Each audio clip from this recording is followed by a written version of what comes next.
Hello, everybody, and welcome to the news segment of the Zero Hour, where we give you the week's roundup of the news and our particular take on it. This week, we're going to do it a little differently. We're going to look at Google News and see what's trending to the top for them at this moment. The top stories on Google News.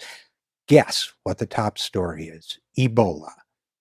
Ebola is the top story, followed by Apple Incorporated, the New England Patriots, Vladimir Putin, the San Francisco Giants, Oscar Pistorius, the so-called Blade Runner from South Africa, HBO, Fury, Misty, Upham, and Facebook. Let's take those one at a time. First of all, the big news of the week is that Obama has named his Ebola czar, quote unquote, to take care of all the efforts in this area.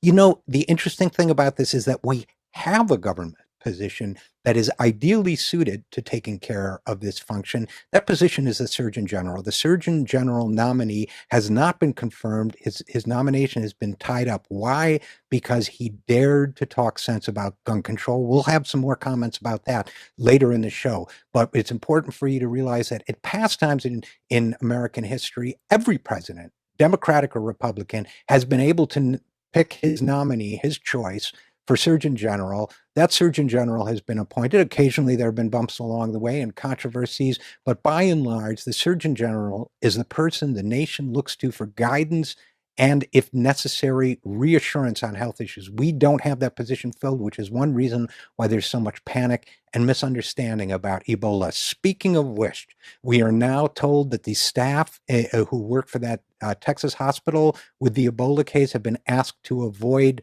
public spaces. In addition, we now learn that after all the shock that supposedly the CDC allowed that nurse to board a plane, she later came down with Ebola, even though she was running a slight fever. We now learn that she never directly contacted the federal government at all. She spoke with Texas health officials. So once again, hysteria grips the universe. Now, Apple, what is Apple in the news for? Well, a couple things. One, its big partner, Gorilla Glass, is going bankrupt. Maybe Apple pressed them too hard on pricing. I don't know. Apple is also taking pre-orders for the iPad Air 2 and the iPad Mini 3 if you feel you have a lot of disposable income. They are very, very good at creating demand. I will give them credit for that. Let's see. Well, I guess the Giants are going to, well, we'll get to the Giants. Vladimir Putin is in Belgrade, Yugoslavia. We oscillate in this country between deciding that he is our demon world leader of choice, or we may need him for something. So we have a very confused government relationship with Vladimir Putin, but he is in Serbia. We have had many, many criticisms of Vladimir Putin and his policies. We will continue to have those criticisms. However, at least he was wise enough to warn about the rise of neo-Nazism in Eastern Europe before he went to Serbia, and I will give him credit for that, whatever his many other failings. Travis Ishikawa sends San Francisco Giants to the World Series. Okay, well, that would be quite a game. I am actually old enough to remember, although I was tiny, tiny, tiny. I remember when Willie Mays played for the Giants.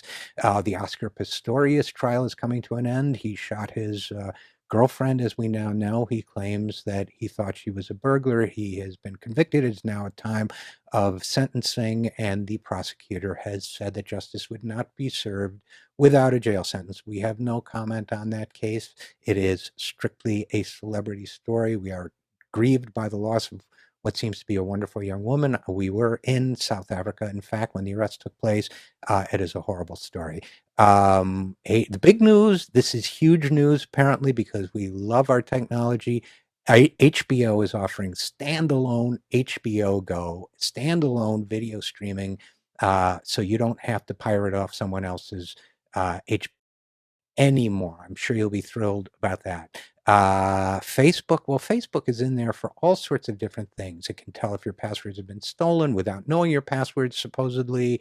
They are launching a safety check feature for natural disaster. And here is an article in the Huffington Post I would encourage us all to read: how to quit Facebook without experiencing withdrawal. So what's the lesson here? We love our sports. We love our technology. We love our celebrities. What we don't seem to be terrible, we love our horrifying new plagues and diseases. What we seem less enamored of is understanding things like the speech Federal Reserve Chair Janet Yellen gave, explaining how economic inequality is tearing our society apart and likely to get worse if we don't do something about it. Ms. Yellen even offered some solutions. Those are not among the top stories trending this week, but then why would they be?